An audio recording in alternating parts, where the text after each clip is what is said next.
Hi everyone, welcome to our second pre-recorded tutorial, the last one, I promise. This is going to be on APA format and kind of broader writing style as well, but mostly we're going to be talking about APA formatting today. Kind of along the same lines as the components of a research report tutorial that was 2 weeks ago and also pre-recorded. Some of the information might overlap. If it does, that's just because it's really important, so please also pay attention to it. But hopefully most of this will be new. This is more so the nuts and bolts of APA style. So I know that it can be boring at times. I totally understand that, but it is expected that your research proposals and final reports are written in perfect APA format throughout, and unfortunately marks will be docked if they're not. So please, it's great that these videos are pre-recorded because that means you can come back to them if you note something down but you forget it. Please watch the video again when you're preparing your proposal in a week and a half-ish, and then preparing your final report in a couple more weeks. So let's get started. So there we go. The objectives today are to create an understanding of APA guidelines for publication. Of course, this won't be published, but you guys might go on to grad school in psychology or another discipline who uses APA format. And then you as well have to adhere very, very strictly to it. And then even if you don't continue on further in psychological research, it'll also teach you valuable writing skills that can be molded to any format you need to use in the future. A lot of the general writing style tips that APA likes is also applicable to lots of business writing because it needs to be clear, concise, etc., etc. And also just paying really close attention to detail, which is needed for APA format, is another great skill that will serve you well in any profession you may choose to do. Of course, you're going to practice using APA guidelines for your proposal and your final report, and then on in other second year classes, that is third year classes, fourth year classes, especially if you're a psychology major. In your writing assignments, you will also practice doing in-text citations and full references, even if it doesn't have to be in perfect APA format. The assignments, that is, not the other parts of the course.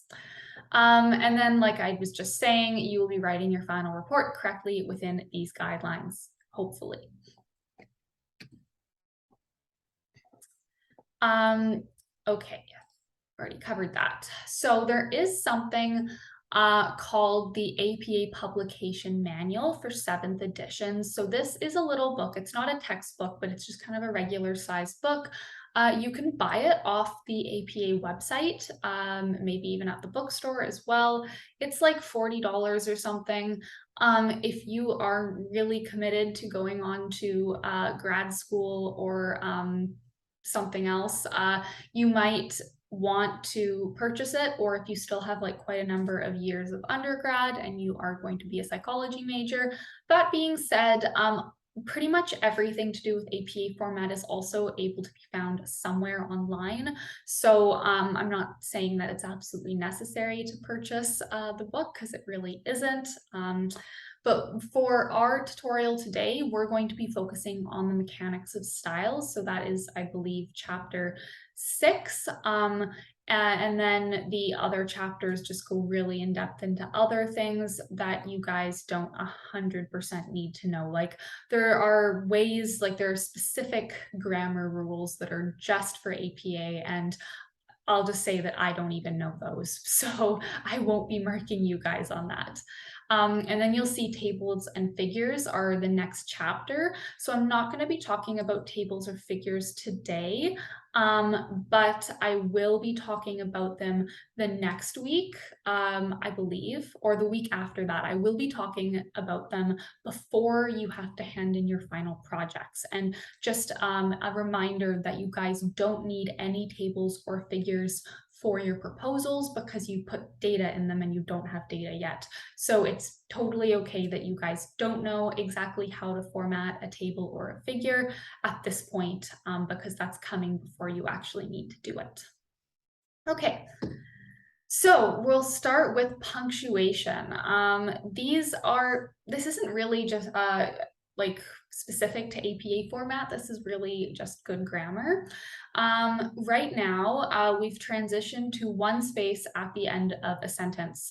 I know that in the past it was two spaces. That's actually what my mom taught me back when I was in high school, but that is outdated. We only put one space after a period now. I don't really see many people do that though. For commas, and this is one that really got me until a couple years ago. If you write a list of items, you should be separating each of the items with a comma. So the dog, comma, the cat, comma, and mouse went to the park. So the comma after cat, a lot of people don't put that. So like the dog, comma, cat, and mouse went to the park. They don't think there needs to be a comma there, but actually after every single thing in the list, except the final thing, because you don't need to put a comma after mouse as well. That doesn't make sense. Should have a comma after it. For semicolons, some people wonder when you use these. They are used to separate two complete clauses that are related in theme in a single sentence. So the rule with semicolons is if you use a semicolon, you should be able to replace it with a period and have both of your sentences be grammatically correct, complete sentences. If one is a fragment, then you can't use a semicolon there. Of course, they have to be related in theme too. So you can't just put something else completely at the end or like in one of the or the last semicolon or the last part of the sentence divided by the semicolons, what I'm trying to say. If you're still a little shaky on when to use semicolons, I would just recommend avoiding them because anything you can say with a semicolon really can be said with two complete sentences as well. For colons, they are used after a full clause, so that means that there is a complete sentence before the colon, but then they signify that an extension of an idea is to follow. So the part of the sentence that comes after the colon does not need to be a full clause, full sentence. Just some examples, or one example, my dog is a mix of several breeds, colon, Corgi, Yellow Lab, and possibly Jack Russell Terrier. So you see that after the colon, that's just a list that wouldn't be considered a full sentence. Quotation marks, you use double, not single, which most people know. Of course, just plugging this again, you guys should not really be using quotation marks at all, but if for some reason they've run it by me, first you would use two quotation marks, double, sorry, and any punctuation goes inside the quotation marks. And this really bothers me when people do this wrong because it just looks so weird. But you see in the sentence there, lifespan then do humans, it's period and then double quotation marks after that. It's not quotation marks and then period. That just looks super weird. Little red circle for that too. Okay, so for parentheses or brackets, it's the same thing. You want to avoid nested brackets. So that means when you put something in brackets and then you have something else in brackets within the first set of brackets. So that's, again, just a bit confusing. In that first example there, like measured using the 10-item personality inventory, and then it has the abbreviation of that measure. I think that's a fake one, but the TP in there. So you can just change around your sentence structure so that you only have to use one way or one set of parentheses. So for this purpose, the TP was used to measure personality traits, and then you would have had to define what the TP was in the sentence before that. However, another way, if you absolutely have to use two sets of brackets and a set of brackets within the brackets, you would use square brackets, not rounded brackets for this second set. So you can see in that first example, that's what they've done. What you just have to avoid doing is using like circle brackets and then circle brackets again. That just, again, looks really weird. And then talking about singular words versus plural words, some of these always get me. So it is understandable if they get you too. So things like data, I swear that until a couple years ago, I did not know that data was plural, or like even if I did, I just didn't use it as plural because it sounds so weird to me. Like the data were, I'm getting used to it now, but it used to sound really weird. But you always say the data were or the data are. You don't say the data is because that is singular. Datum is actually the singular of data, but you don't ever say that because you're talking about an individual point of data, which you're not really ever talking about. You're talking about your complete set. So data is plural. Another one that is super tricky is criteria, because people say the criteria but use it as singular. That means multiple criterions is criteria. So if there's like an A, B, or C, that's criteria, but one of them is a criterion. And then some people have talked, or some students I've even talked about too in like office hours have struggled with this a little bit. So hopefully this clears up for you. Appendices is plural of appendix. So a singular appendix is an appendix. So it's like appendix A, appendix B, because those are singular ones, but your appendices are all of them together. The plural and singular of names is not really something that you guys are going to encounter, so I'm going to skip over that one. But then this other one that always gets me, stimuli, is plural, so you can't say the stimuli. Well, you can say the stimuli, but you have to be talking about more than one. If you're talking about one of your stimuli, you would say the stimulus. So that's another that often people use a lot in their reports, so you want to be watching out for. Okay, now we're going to talk about abbreviations. So people in psychology love abbreviations because there are all these measures that have these long names that we abbreviate. But I will say use them sparingly because they are a little difficult for your readers to interpret. So there are times when you absolutely do need to use an abbreviation and it's totally fine. But if you abbreviate a ton of things, the thing is that if it's not something that's super intuitive that like everyone uses, which I'm not even thinking of an example off the top of my head, maybe like USA, like everyone knows that and that's really easy. If it's something that like your reader just doesn't innately know, your reader has to hold the whole like name in their head kind of while they're reading your whole report, because if the abbreviation is like sprinkled throughout it, then every time they read it, they have to be like, oh, and translate it kind of, even if it's subconsciously, they have to be translating it in their head.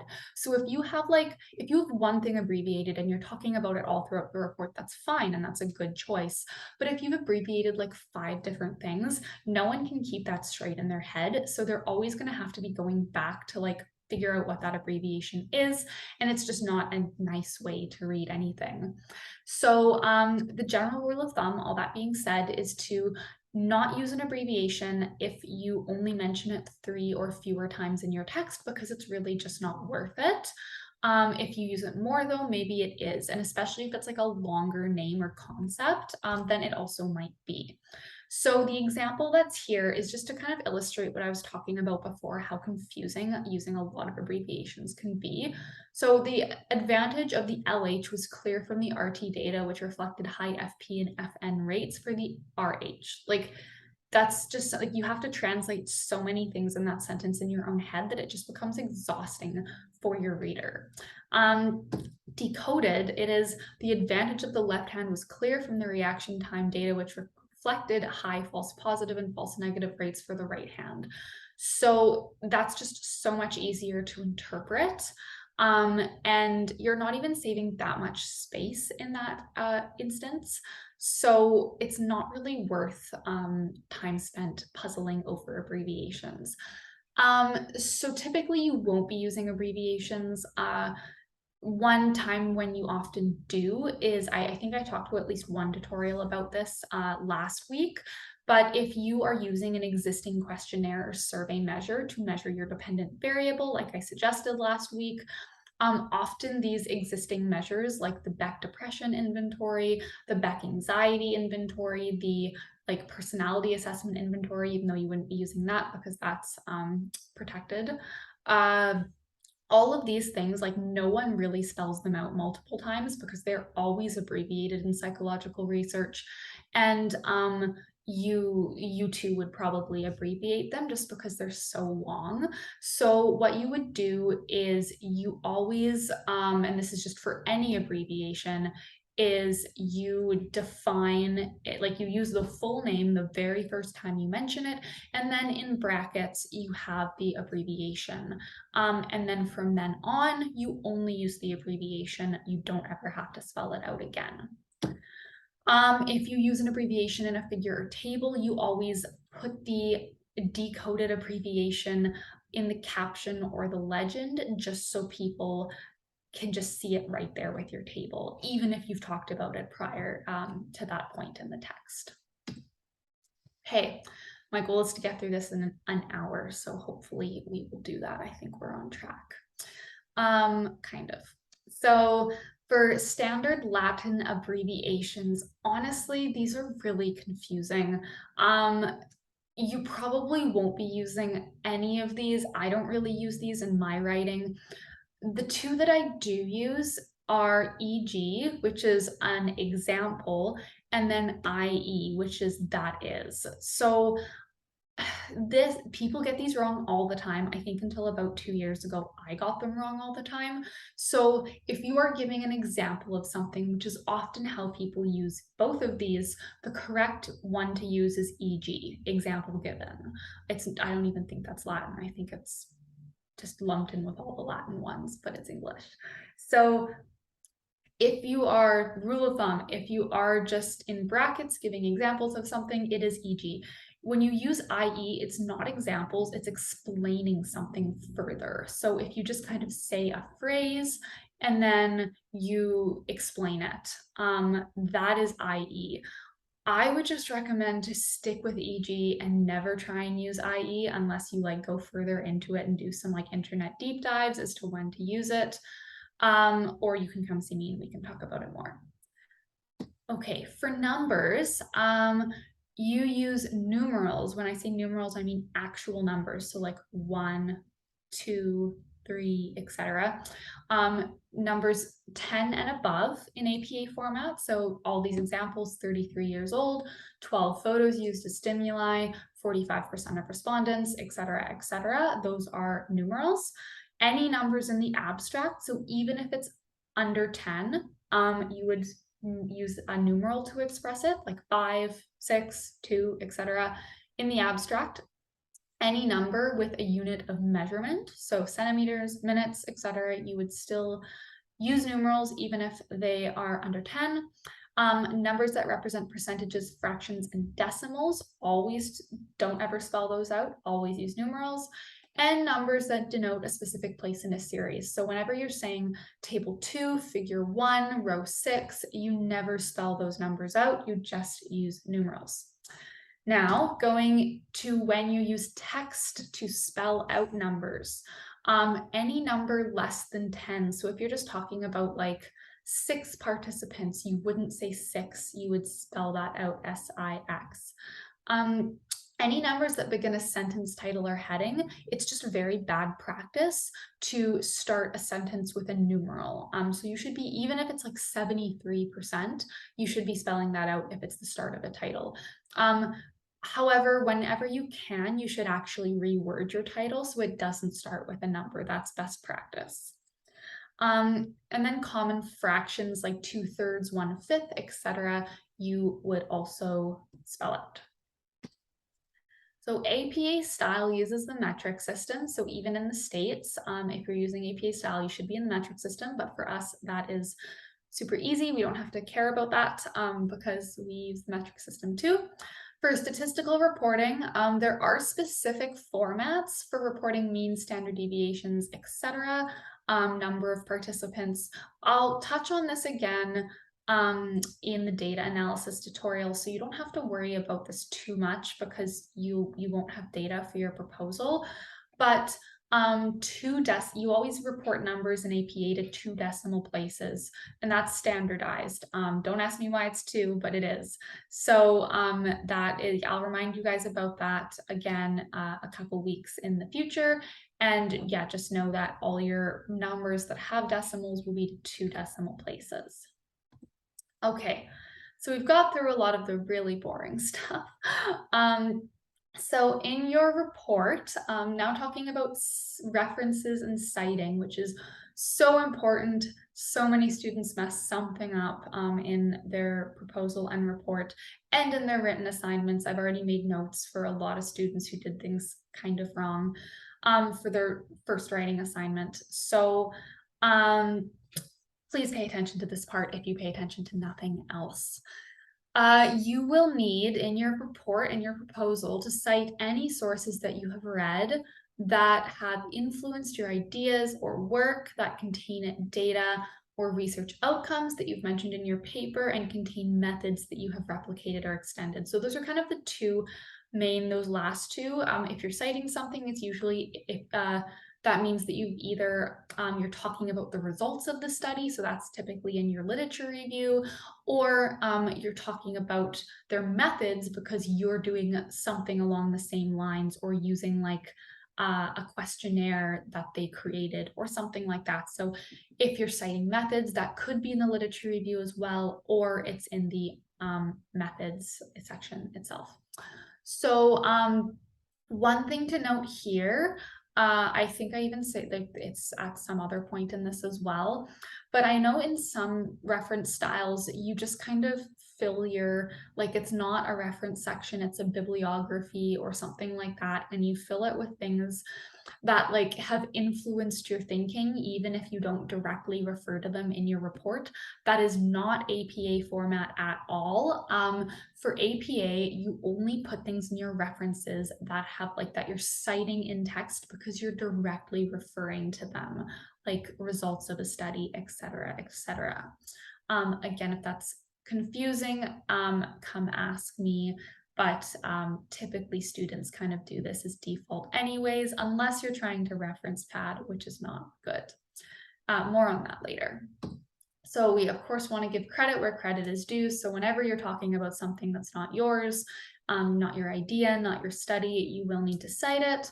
And so this is something that always comes as a major shock to a lot of students. Is it's a good rule of thumb to cite 1 or 2 articles for each main idea in your paper. So I do this all the time when I write my actual like articles for publication. When I say like you need 5 references for your report and your proposal, like this, it's the same number. You're not going to be citing 1 or 2 articles for each main idea and only having 5 references. That means that like you have 2.5 main ideas. So that's why I say that no person that only cites 5 references is going to get a good mark. Because if you're citing 1 or 2 articles for each main idea, that means that you should have like 20 references or more. In my papers, I have 10 pages of just references. And I'm not saying that you guys need that because it's not at that level yet, but I have like 50 to 100 citations in my papers. So that is just kind of the level that like actual publications are at. Just kind of giving a sense why five references in a paper is just like not really adequate. You guys all know this, of course, but like any author should not present the work of another as their own. So you have to cite whenever you're paraphrasing an idea from another paper, or God forbid, quoting. You obviously have to cite that and put the page number in as well, which brings me to the next slide, just the blurb on quoting. Because it's already in here, I actually didn't make these slides. These are just kind of given to TAs for the APA reference tutorial. But I have to, say for quoting again, don't quote unless like you've actually spoke to me about it and obtained my explicit approval. That's just the best rule of thumb here. And if you do obtain my approval that I say it's okay for you to quote something, you do need to put a page number after the quote, which is different than just a regular in-text citation. For paraphrasing, you don't need a page number. So if you're just like what you guys are going to be doing in your literature review, just an in-text citation after an idea that you've paraphrased, summarized in your own words, no page numbers are needed. Some students do that and it's super clunky, and that's not APA format. Whereas if you do directly quote something, a page number is needed. For primary versus secondary sources, you want to cite the primary source if possible. And this is something that like we don't even need to get into much because it's kind of niche. But if there is an article that you're reading and it's a pretty up-to-date article, say, and you're reading its introduction, its literature review, and you see it talking about a study that you're like, oh my gosh, like that study is super relevant to mine, so I want to go cite that study. So the studies in your study that you're reading currently is references. So then you go find that study and then you read that. So because the study that you find second is like the authors of the first study you were reading were some, like they were citing it and they were paraphrasing it. You don't want to just cite that first article because it's not their idea, right? Like they're just talking about someone else's idea. So you always want to cite the primary source of the idea. So you'd want to go to that other study and just cite that other study.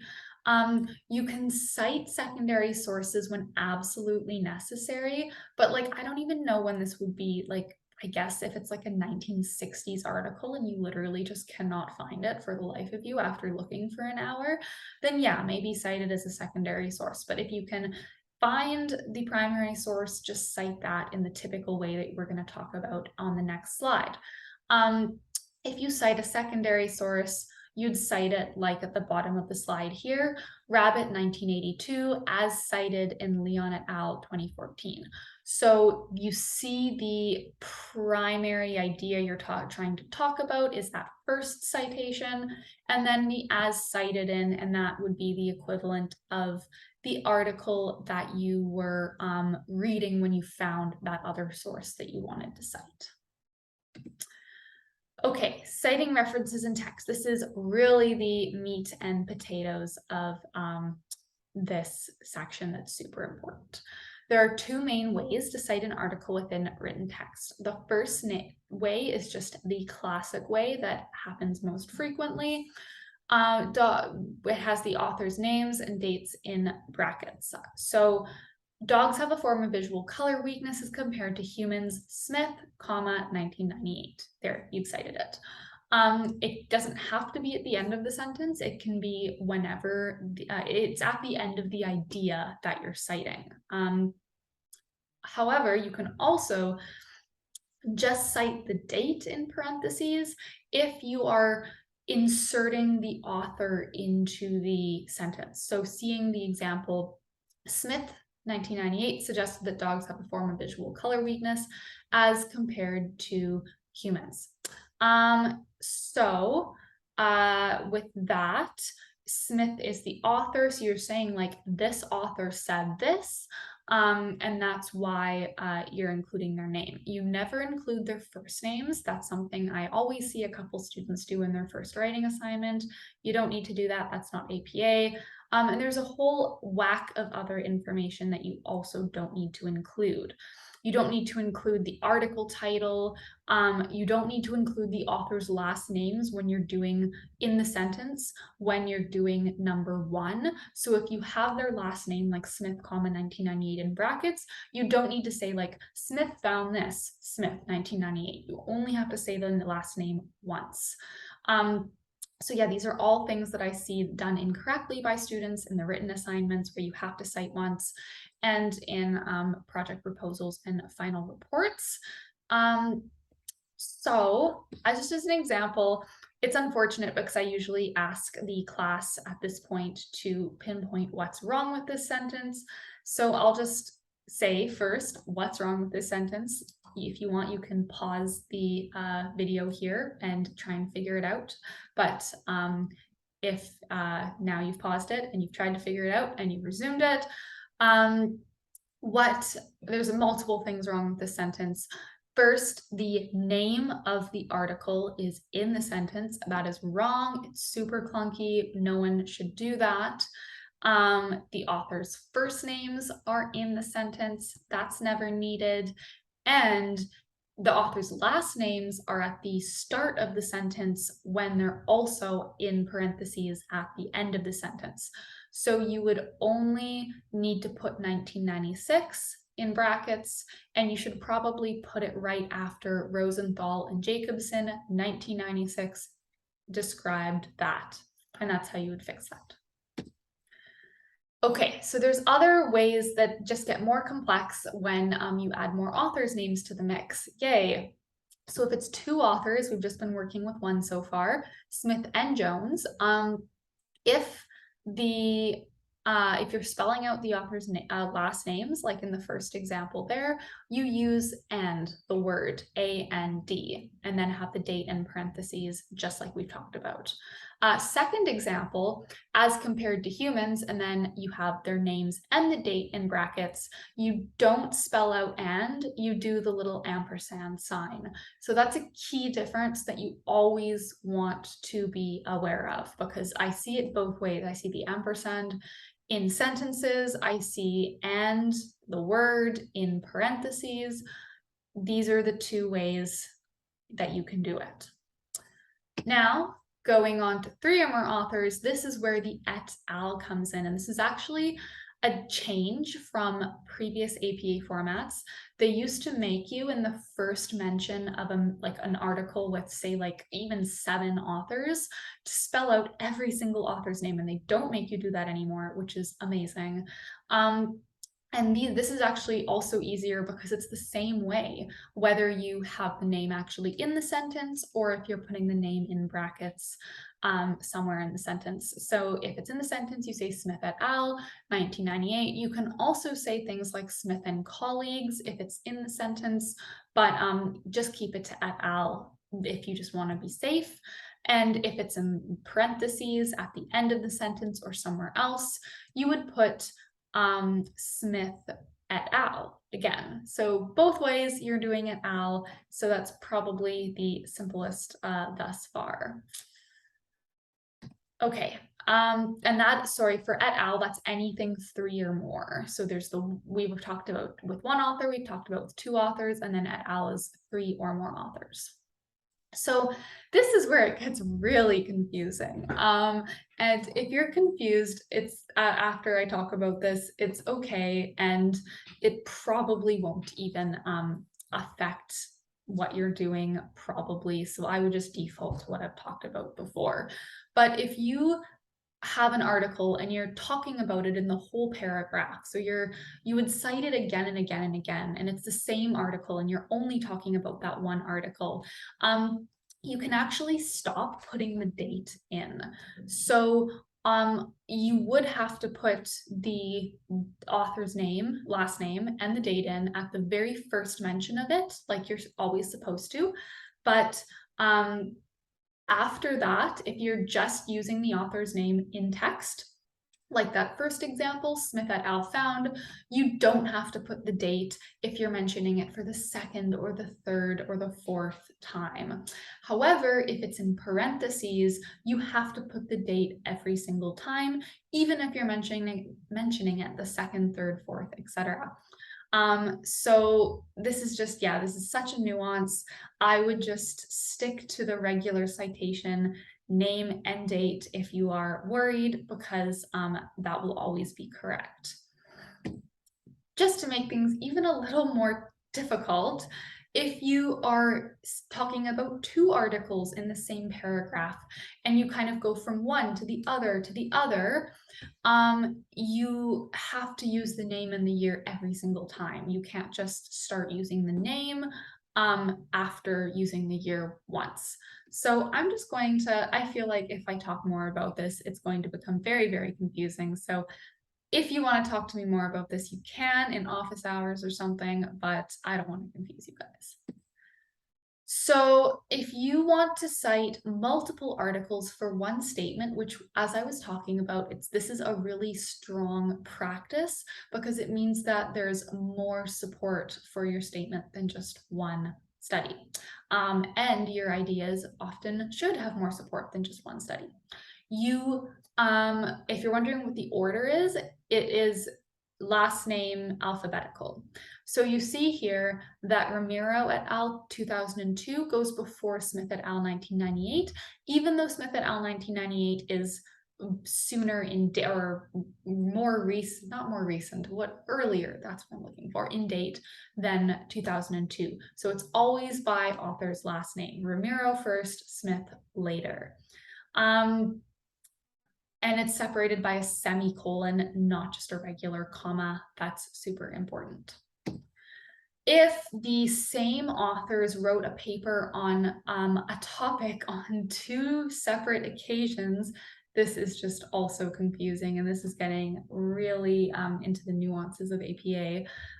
So if Smith and Jones wrote a paper together, both the same Smith and the same Jones, in 1998 and in 2004, you do Smith and Jones 1998, and this is actually incorrect. It's a semicolon and then 2004. So I know it's a comma on the slide there. It's a semicolon. So you don't have to say Smith and Jones 1998 semicolon Smith and Jones 2004. That's you can just do that with those two dates separated by a semicolon. If it's the same year, and this is like probably not going to happen to 99% of you, if not 100%. So if this is still confusing and you're in this situation, feel free to come talk to me. But if Smith and Jones literally write a paper together and then publish another paper together in the same year, you actually have to start lettering them. So Smith and Jones 1998A and then 1998B. And because you've put 1998A and 1998B in your in your in-text citations like that, you have to then go to your references and put an A in the date in one of them and a B in the date of the other. So you're kind of telling your readers which one in your references is 1998A and 1998B.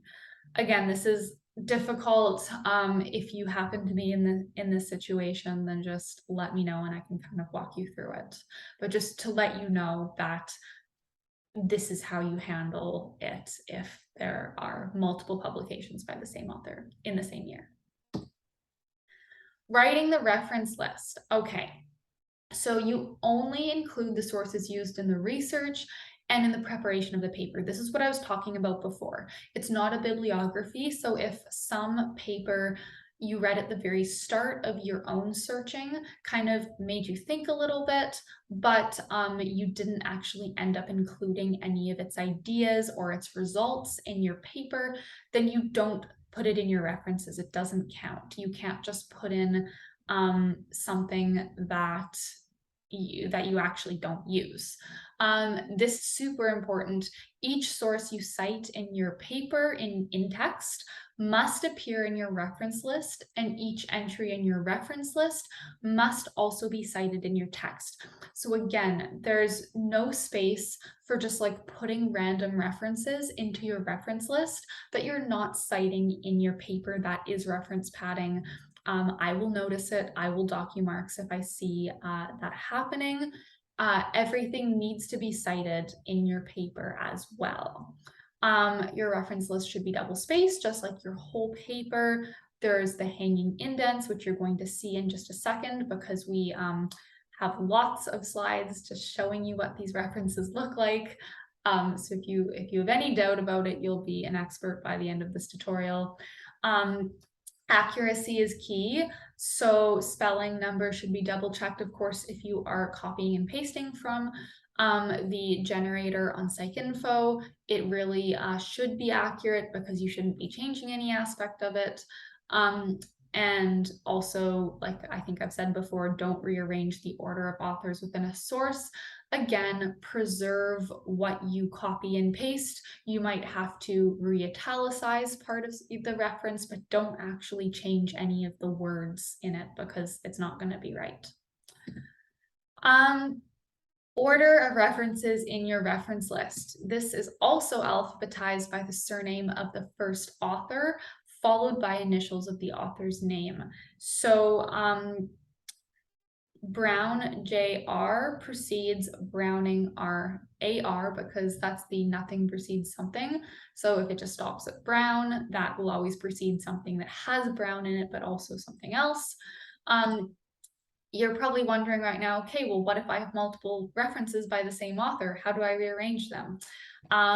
If it's just one author, if it's this Cohen guy and he's only done a couple things by himself, you would arrange by year, earliest first, 2002 goes before 2005. However, if there are multiple authors, they would be preceded by a one author entry. So just Cohen would go before Cohen and Barton. And if for some reason Cohen and Barton publish two things together, then you would go by year again, just like the one author entry. So really walking you guys through the anatomy of a reference entry. A lot of you did this pretty well, especially in your project outlines. A decent amount of you did it pretty well in your written assignments. A lot of you forgot the italics though, and I'll show you exactly where those should go. First, you have the names. Those are the authors. It's just the last name. You just give initials after that.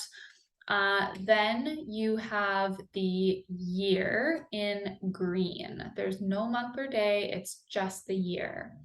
Then in pink, you have the title of the author in sentence case. So that means that you actually don't capitalize each word in it. You only, like, it's just like a regular sentence. You only have the first word capitalized, and then if there's any like proper nouns or names, you would also capitalize those. You see the hanging indent there. You're going to see this a couple more times, but I see students do this wrong all the time. They'll switch it around and indent the authors and then have everything else not indented. The hanging indent is after the first line. So your first line is not indented. It's after that, everything else is. Then going to the journal name, the journal name is capitalized and italicized. So this is one of the most common issues I found with your guys' work.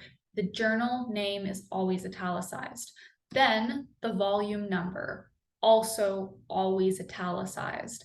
And then this is really tricky, the issue number, not italicized. So I know they're right beside each other, but the volume number is italicized, the issue number is not. And then the page numbers after that, and then the DOI if available. If you're using a study from like 1970, it might not have a DOI, but I would suggest you not do that for reasons we've already talked about. Sometimes book chapters don't have DOIs, so that would be fine, but like in the last 20 years, even the last 30 years, every like journal article does have a DOI, so please include it because it should be included. This is kind of an example of where to find things if you're having to construct the reference yourself, but I don't think any of you guys are really going to be doing that, so this will be in your slides, but otherwise you don't really have to think about this. And again, this is just another thing that really hammers in what the components of an APA reference is. And actually, I will say at this point, because this was just something that I've never seen before that I saw a lot of you guys do in your writing assignment. But in your writing assignment, you had your reference at the top, which is like fine because that's how the sample one on Canvas was formatted, but you did an in-text citation and then you just put APA formatted reference after that, and I'm like, that's not an APA formatted reference, that's an in-text citation, and you got marks off for that.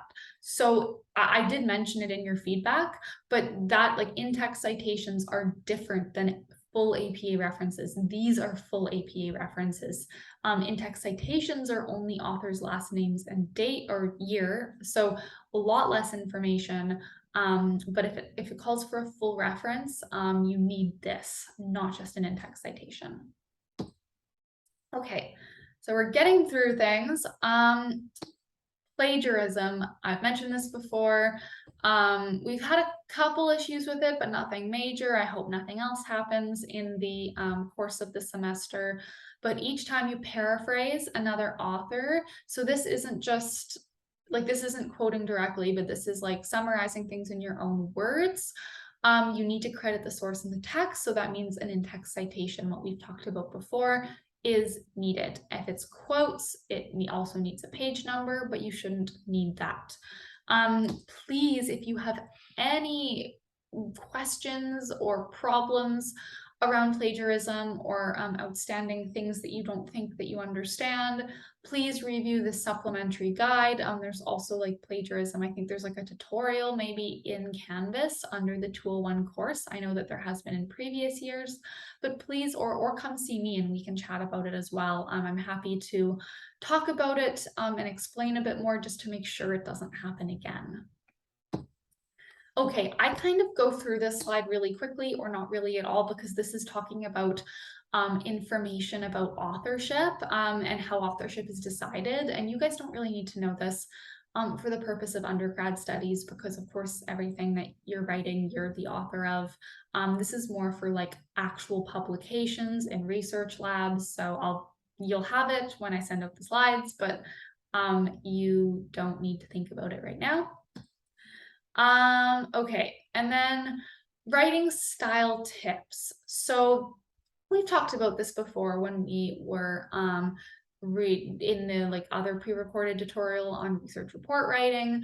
You want to write clearly, write concisely, less is more. Unless you are way below the page limit, then it's really not. But you don't want to be like padding your sentences with all these flowery descriptives. That might have worked in high school, but I can see right through it. If you're not saying anything, and some of you kind of did this in your writing assignments, you like said the same thing over and over again, like in 3 different sentences, and I'm like, I'm not stupid. This is the same information 3 different ways. And you don't want to be doing that in summaries where you have a really short amount of words, but you also just don't want to be doing it at all, really. And what we're going to talk about now in the next couple slides is the organization for APA formats, because they're really, it's really specific, like everything is an APA. Section titles are kept consistent, like the introduction, the methods, the results, etc., just so people are oriented when they're reading your report. Nothing comes as a surprise. So talking about section headings, there are 5 levels of APA section headings, and you'll see what I mean a little bit more on the next slide. 3, you probably don't even have to worry about all 5, like 3 at most are fine for your reports. So what I mean is, if you see on the bottom half of the slide there, you see method section, that's level 1, which is centered, bold, and title case heading. I think every heading is title case heading, but it's centered and bolded. And then level 2 headings are the participants and the measures in this example. These are flush left and bold. And then level 3 are self-esteem and gender equality indicators. Those are level 3. They are flush left, bold, italic. And then level 4 headings are indented, bold, and end with a period. So socioeconomic indicators, gross domestic product per capita, the Human Development Index, Gender Gap Index, and women's suffrage, those are all level 4 headings, and we actually don't even have level 5 headings in this example. So just showing you guys what this looks like once more. These are the levels, and you can see that like the first one's centered, the next 2 are flush left, and then the final 2 are indented. But like I said before, I strongly doubt that any of you will need level 4 or 5 headings. So just pay attention to level 1, which is what you're title of your paper at the start of the introduction section should be, the methods, the results, and the discussion. Those should all be level 1. Your participants, procedures, and materials are level 2 headings. Also, if you separate your discussion into like implications, limitations, future directions, those would be level 2. That's all that a lot of you will need. And then if you're using multiple methods of measurement within your materials section, you might actually use level 3 headings to describe your first stimulus that you're using and describe that. And then you might just also describe your questionnaire that you're using to measure your dependent variable. Again, if any of this is unclear, just come see me and we can talk about it. So more writing style tips, it should be written smoothly. That means that one paragraph should flow in topic to the next. It's good to use transition sentences for this, either at the end of the first paragraph or the start of the second. You don't just want to have your reader be jarred by being like, why did we just transition from this one subject to this other? If there's really no way to transition from one topic to another, you should consider using section headings for this. Tone. Ideas should be presented professionally. You want to never say things like, Smith was completely wrong in suggesting da da da da da. That's not the tone, like that's colloquial language, that's like emotionally charged language. You never want to use those. I think like I mentioned to a couple of you in your feedback on written assignment 1 that you were using like a little bit of emotionally charged language, and there's just no place for that in a research report. It should be very formal tone and very impartial, neutral tone. Economy of expression is just saying only what needs to be said. This is just writing concisely, like we've talked about, no redundancy. Don't put any unnecessary details, elaborating things that are already obvious, etc., etc. And a lot of people ask me about this, if they can use first person. It's okay, don't litter it all throughout because it just becomes a little colloquial at that point. But if you're talking about like what you are doing in your methods or something like that, yes, or even like at the end, your last paragraph in your introduction, when you describe like the study, your own study, what you're going to do and talk about your hypothesis, you can use first person sparingly when you talk about that. And just make sure it's still presented formally. Okay, so for sentence length, there's a good middle ground between like short and choppy sentences versus long and arduous sentences. Direct sentences with simple common words while keeping formal tone are usually best. And a good rule of thumb, like I think I've mentioned before, is to keep your sentences or your paragraphs to about 5 sentences, a topic statement, 3 sentences with one related piece of information, and then a conclusion or transition sentence into the next topic. I've also seen students hand in reports where like there's no paragraph break in like there's just a page of text that's not separated into paragraphs, and that is really overwhelming to read. It's not good writing. Make sure to separate into like manageable 5 to 6 sentence, even 4 sentence paragraphs. Appropriate use of past and present tense is something that I also like to talk about here. So past tense, you want to always write your introduction in past tense or mostly in past tense because that's what other people have found beforehand. However, in your proposal, when you're talking about in like your last sentence or sorry, your last paragraph, like what your hypothesis will be and what you're going to do, if it's your proposal, that means you haven't done it yet. You write in future tense because you haven't done it yet. Again, in your methods section in your proposal, you'll be writing in future tense because you haven't done these methods yet. Then when you talk about your methods and your hypothesis paragraph in your final report, you use past tense because you have done it at that point. You also use past tense for your results in your final report because you have done it.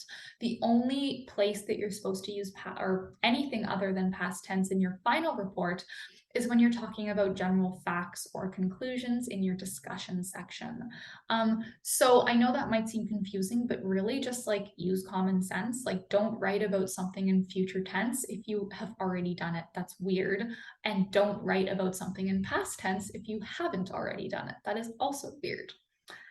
Okay, things that you want to avoid are colloquial expressions and slang, obviously, any jargon that you don't explain or isn't necessary. This, that, these, or those with no clear context, so it always needs to be clear what you're referring to. And the editorial we, a lot of students do this because you see in published papers, people don't say I usually, they say we, but they say we because there's like 3 different authors. They have multiple authors, so they have to say we. Whereas you don't have any other authors for your papers, it's just you. So don't use we because I don't even, who's we? Of course, there's just these like other little things like that I've already talked about at length, like completing your assignment ahead of time, so you can have adequate time to set it aside and then come back to it and revise as necessary, looking at it with fresh eyes, and make an outline for your paper because it's just way better in terms of organization. I'm going to blast through these next things just because I don't want to make this too long, and also these are just very nitpicky. Like it's not even AP formatting, it's more writing style at this point. And this wouldn't get you like a mark off if I found an incorrect use of which in your paper. So just like that versus which, you always want to only use which when it is set off by commas. That means coming after a comma and then also coming before another comma, like in the example there. More nitpicky comments about wording. While and since have temporal, time-related meanings. That's all. So I am actually so bad for this. I still do this. But like you don't say while these findings are unusual, like in contrast. If you're trying to contrast, you say although. You never say while unless you're actually talking about something to do with time. Since and because. So you don't use since as a synonym for because since also has a temporal meaning. You only use since when you are talking about time, like since something's happened, so after something's happened, those are synonyms. But data for 2 participants were incomplete because these participants did not report for follow-up testing. That's what you would say, because is better. Now going into formatting, we've already talked about this quite a bit in the formatting your research report pre-recorded tutorial. So again, just going to blast through it, but I also am going to still talk about it just so you guys really know. You're just using a standard set of size of paper. You use the same font throughout. You don't just have to use Times New Roman. APA 7 does allow for Calibri or Arial, but your main thing is that you have to use the same font. You can't be switching between like Times New Roman and Calibri. And if you are at all worried about what font you're using, just use Times New Roman because that is the default and it will always be safe. Don't mess with your margins, not margin. Just leave them as they are in Word. Use left alignment. Don't mess up or mess around with it. And double space between all lines of your manuscript. Don't change this at any point in time. Your title page is the first page. It includes things we've already talked about, like your page number, your running head, your title, the author's names, affiliation, but you guys don't really need the affiliation. That's more where you say Simon Fraser University, PSYC 201W, and it'll typically have an author note when it's a professional paper, but you guys don't need one. This is an example. You've already seen one of these before, but this now you guys have no excuse not to hand in something that doesn't, or not to hand in something that looks like this. It should look exactly like this. Things you might also want to put on it are like your course section and your student number. That might be helpful, but I don't like, as long as your name, some reference to Psych 201, And then all the other important things like the title, the page number, and the running header there, I wouldn't dock it off. If you say don't put your student number, that's fine. So here is just pointing to the page number, and it's talking about things like the margins. Again, just don't mess with them. You should be fine. Running head, we've talked about this before. It is an abbreviated title that is not the same as your full title, which is in the middle of your paper. In this case, higher temperatures correspond to an increase in petty crimes. That's their full title.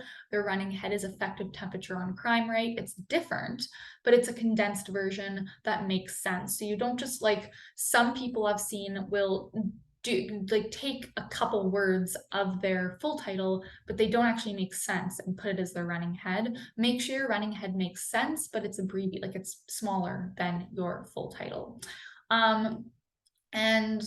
You type it in all uppercase letters, and it should appear on every single page of your paper, not just the title page.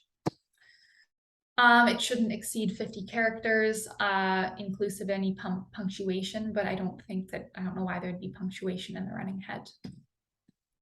Okay. Title. We've already talked about that. It should not be in uppercase. It should just be in capitalization, which means all words 4 letters or longer are capitalized. It's centered, it's double spaced if it goes over longer than 1 line. And now we can talk about the author part, which is your full name, and like SFU student ID, but it's also okay as just one note, make sure that you use your name that is on Canvas, or if for some reason you do have like another name you like to use, put that in brackets, but still put your full Canvas name, because I have had a couple instances where students hand something in on paper to me, and I'm like, I don't even know who this is. I don't know who to assign this mark to, because I can't find anyone who's named this on Canvas. So please just like indicate, even if you do have another preferred name, what your Canvas name is somewhere clearly. And we've talked about how affiliation isn't really necessary, other than just saying Simon Fraser University. So we are almost done now, and it's just over an hour, so I've almost kept to my goal. Like we've talked about before, your reference page formatting, it begins on a new page, unlike the rest of your paper. So your title page begins on a new page, your abstract begins on a new page, your introduction begins on a new page, and then the methods, the results, the discussion all just kind of goes from the introduction, no new pages, but then the references begin on a new page. The appendices, each appendix also begins on a new page. You label the page references in bold font and center it at the top of the page. There's an example in the slides of the pre-recorded tutorial, and if you just watch the pre-recorded tutorial, please refer to this. That is what a reference page looks like. The reference list should also be double spaced with no extra blank lines. And you should always be reporting the DOI. So I do see a couple students every year just take the URL. That's like, the DOI is not the URL. Those are 2 different things. So always look for the DOI, which is typically just auto-populated if you're doing the like automatic reference generation thing, but just don't put the URL. Like the URL is never necessary unless there's literally no DOI and you're just getting it from, like, if you're citing a web page in APA, it actually is necessary. And if any of you are using YouTube videos, then actually you would put the URL in, but otherwise the DOI is something different and you want to use that.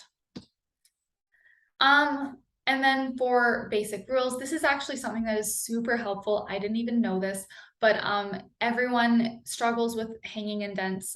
They don't quite know how to do it, and it is a little tricky to format it just right. But a super easy way to actually make Microsoft Word just do it all for you and not even have to worry about it is do this thing. In Microsoft Word, you go to the paragraph menu, indentation, special, and then hanging indents. And you just highlight your whole reference list and it'll just automatically auto format it for you. So I would strongly recommend doing that. And you want to list them alphabetically by last name. I've already talked about that. And only use initials for first names. Don't ever spell out the author's full names, their first names in their full name. Okay, and I actually realized I have not said the keyword yet.